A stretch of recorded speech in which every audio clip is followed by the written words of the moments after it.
Saya mau tanya Pak tentang situasi di Malaysia saat ini.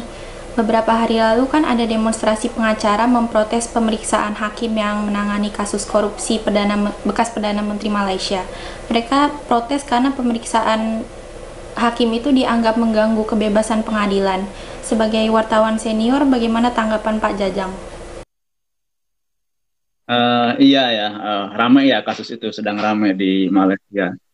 Bisa baca-baca beritanya memang belum jelas mengapa KPK Malaysia itu apa, mengusut kasusnya Tengku Datuk Nazlan ya. Datuk Nazlan salah satu hakim yang memvonis bersalah mantan Perdana Menteri Najib Razak di sana. Disebutkan ada laporan soal transaksi mencurigakan ke rekeningnya, tapi belum gamblang betul sebetulnya kasusnya seperti apa gitu kan. Nah, ini menjadi tantangan memang buat penegakan hukum di Malaysia. Kalau duduk persoalannya tidak jelas, maka masyarakat sangat mungkin akan menganggap bahwa ini ada upaya-upaya intervensi terhadap proses penegakan hukum. Apalagi tadi kan Datuk Nazlan bukan hakim biasa, tapi beliau adalah hakim yang punya sejarah dalam penegakan hukum di Malaysia, yaitu memvonis bekas orang nomor 1 12 tahun gitu ya. Dan sekarang menjelang pemilu raya kalau jadi ya tahun depan barangkali kan Datuk Najib Razak juga sudah menyatakan bersiap mau maju lagi gitu kan, mau berkompetisi lagi dalam politik. Maka orang sangat sangat mungkin menganggap bahwa ini adalah upaya sistematis untuk memberi jalan kepada Datuk Najib. Itu kan anggapan orang kan seperti itu. Kalau KPK di sana tidak segera mengungkap secara transparan sebetulnya kasus yang sedang mereka selidiki itu seperti apa gitu. Seperti pengadilan betul-betul harus dijaga, harus dijaga kepercayaan publik terhadap mereka. Karena kan publik akan sulit mempercayai lembaga seperti eksekutif ya ketika jatuh bangun seperti itu. Terus kemudian juga publik akan sulit mempercayai lembaga legislatif yang sedang bertarung. Maka harapan publik sebetulnya ada pada lembaga pengadilan yudikatif. Kalau lembaga pengadilannya diobok-obok supaya tidak independen, maka publik sulit berharap kepada siapa lagi gitu kan. Ya, lanjut ke pertanyaan selanjutnya ya Pak. Bagaimana pandangan Pak Jajang soal politik perkauman di Malaysia saat ini? Sepertinya sejak Malaysia merdeka masih terus berjalan. Iya, ini juga tantangan buat Malaysia yang menuju negara demokrasi modern ya. Sampai saat ini kita tahu bahwa konstelasi perpolitikan di Malaysia itu masih belum terlepas dari politik perkauman.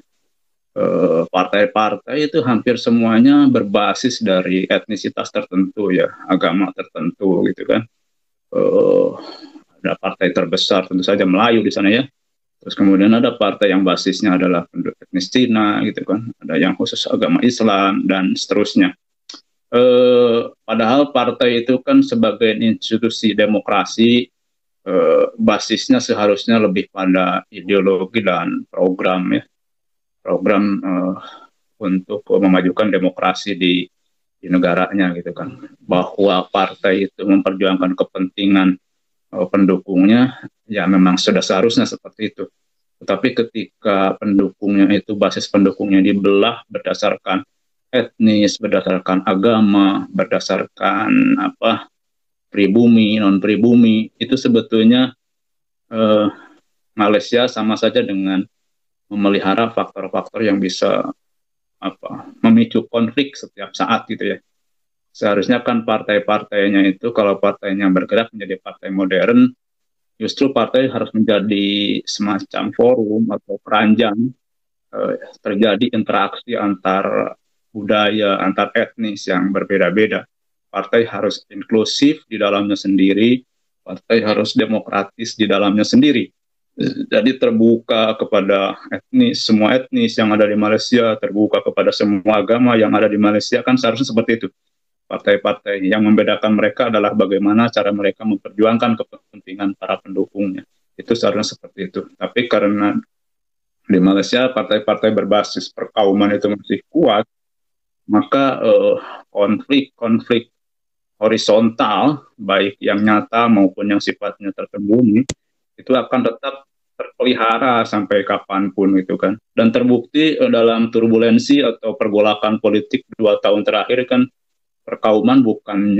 politik perkauman bukannya mereda atau malah makin mengental lagi karena para elit di masing-masing partai politik di Malaysia juga terus mengeksploitasi perbedaan-perbedaan itu.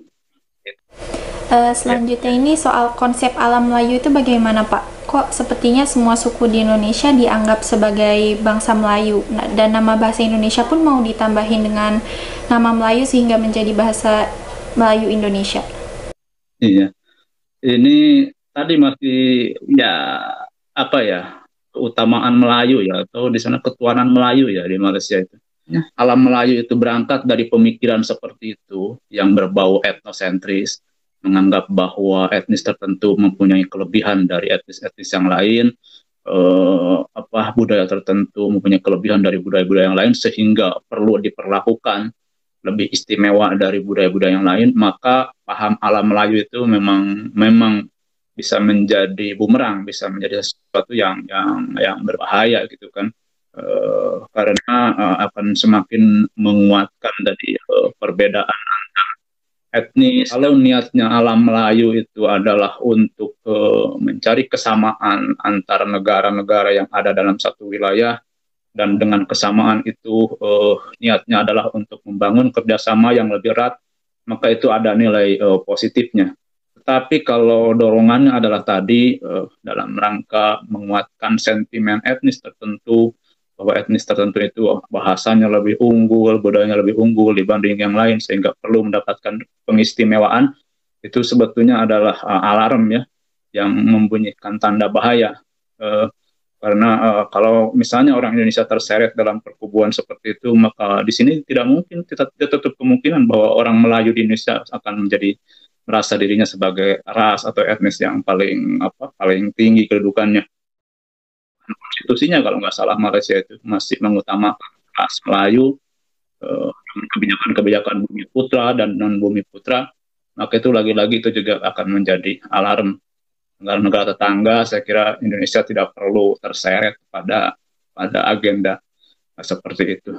Kita sudah panjang membangun multikulturalisme di sini, jangan sampai justru mundur ke belakang.